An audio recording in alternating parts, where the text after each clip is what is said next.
السلام عليكم، مرحبا بكم وسهلا معنا في شهوات ووصفات صحراويه. اليوم ان شاء الله ولاهي تخطوا معايا نهار لاهي نعدل فيه نادي على حد عندي عارضه للعائله بعد لاهي نقدم فيها اللحم. كيف تشوفوا هون عندي تقريبا 4 كيلو ديال اللحم. عندي هو الكرشه اللي نديرها اللي امنانيط اللي نديرها في الماء، نسلقها في الماء هي والراس شويه من الملح. عندي هون شي من البصل والقزبر اللي نضيفهم على اللحم، 4 كيلو ديال اللحم كيف ما قلنا. عندي شويه سكنجبير، شويه الخرقوم، شويه الملح وشويه من القرفه، ولا نضيف عليهم شويه من الابزار.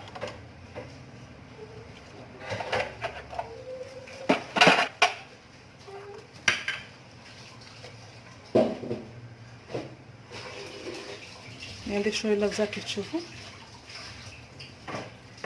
لا نخلط هذا اللحم كامل. تشوفوا انا ما ندير الزيت لان اللحم عندي مشحم. اللحم اللي نطيبوه اللي ان شاء الله نديروه في الفران. وقول الكرشه الى طاوحته حتى الكرشه طابت لي نديرها في الفران هي والراس. لا نضيف ندير في الكوكوت، ندير ليه ملح شويه من الماء. لا ندير اللحم اللي طيابو شويه واعر هو التحتاني وكاع اللحم صغير. ولا هي نضيف عليه توم مقلال، نضيف عليه شويه من الماء، نزيد عليه كوكوط نخليه يطيب وندخلو في الفران.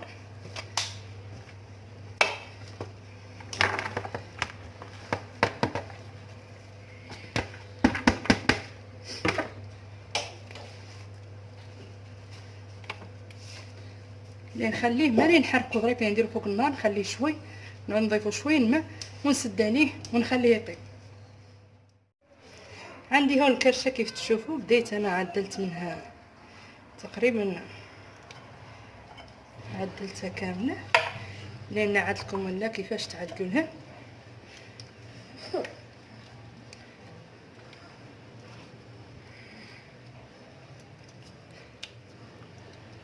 عندي الدواره دوك المصارين اللي يعودوا في الدواره مع الكرشه يعود فيهم الشحم، قطعتهم كيف تاك. لا نلفهم نديرهم في الكرشه ونلف الكرشه غسلتها مزيان. ندير بركتين هذه الدواره لا نلف كيف تاك.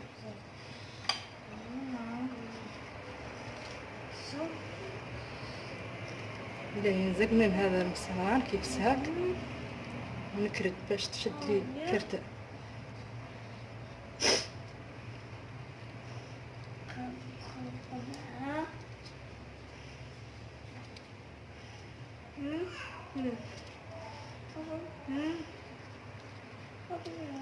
زقنا عليه كامل لا نكرد ولا كيف تشوف. ننتر كيف ساك.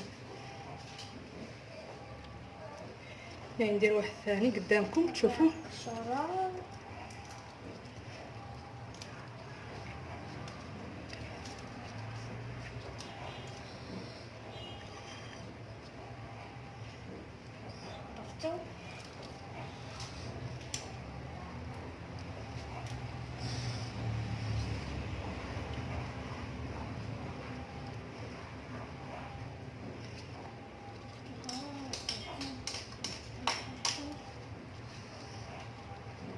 لا نكرد مالي كيف تاك.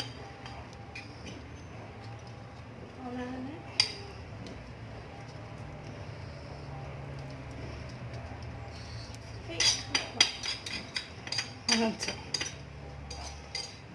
كيف تشوفوا هذه كرشه كامله ندير ركعتين في الماء كوكوت مع شويه من الملح، ولا نضيف عليها الماء وندير كسكاس وندير فيه الراس ونعود ان شاء الله نديرها طيب. درك ان شاء الله عندي الماء هون في كوكوت ندير فيه هذا المعلق ديال الكرشه.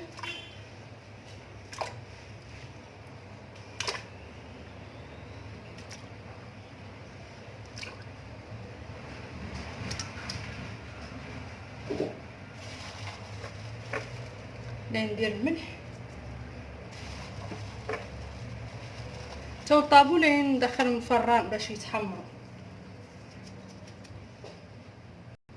ليه ندير الكسكاس فيه الراس، ليه ندير عليه شويه ملح حتى هو، ليه نسد عليه كوكوت ونخليه يطيب، وتو طاب ليه ندخلو الفران يتحمر هو الكرشه.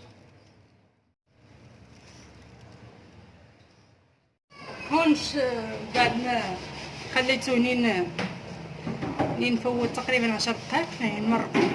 انا ما عندي غرض في قليو لان مزال لين ندخلو الفران. ضفت تقريبا نص لتر ديال الماء، لا نسد عليه كوكوت هو لحم صغير تو طاب لين ندخلو الفران يتحمر فيه ان شاء الله.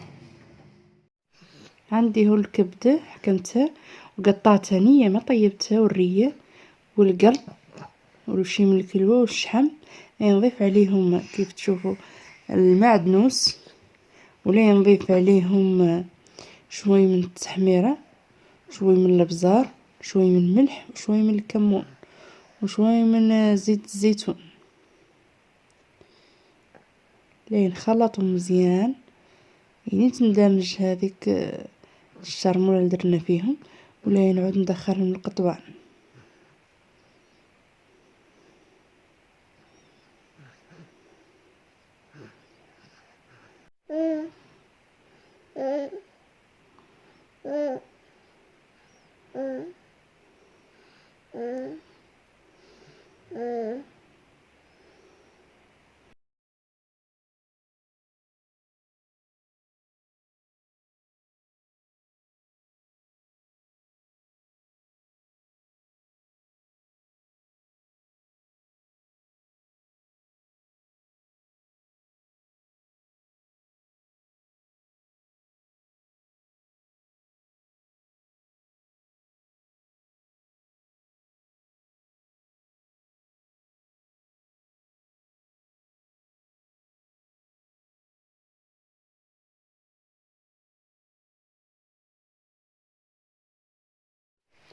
عندي هون بطاطا وخيزو واللوبيا فورتهم، عندي شوي من المعدنوس، شوي من الثوم، شوي من الملح، وشوي من التحميره، وشوي من الكمون، لين نصوتي بهم هذه الخضره كامل اللي عندي.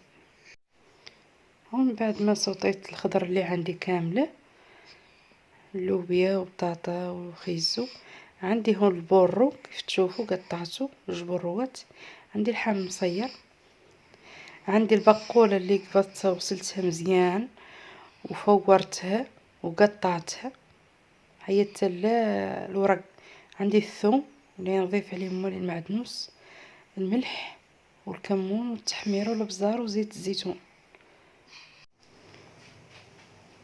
نضيف زيت الزيتون، ندير البورو كيف قلت لكم، زيت الزيتون، الابزار والثوم والمعدنوس، تحميره، كمون والابزار، وهذا اللحم مصير ليه نشحرهم، هي الاولانيين يتشحروا مزيان فوق البوطه، ونعود نضيف لهم من بعد ما تشحر كيف تشوفوا البورو هون نضيف له البقوله ونحركه مزيان يعني تخلوا هيك لاصوص، ونعود ان شاء الله نضيف له الزيتون.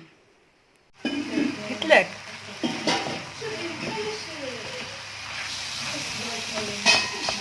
من بعد تنقلهم هذا الحس هنا يفتح لا تاني ونسجل الحس ونقص تاني. هون بعد ما تشحرت عندي هيك البقولة ضفت لها الزيتون كيف تشوفوا، وليه نحطها.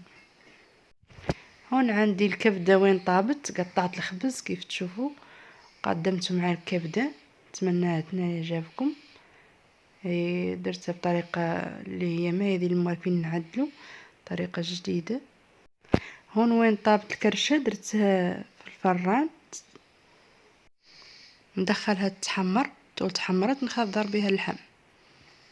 هذا الشكل النهائي للطبق اللي درناه.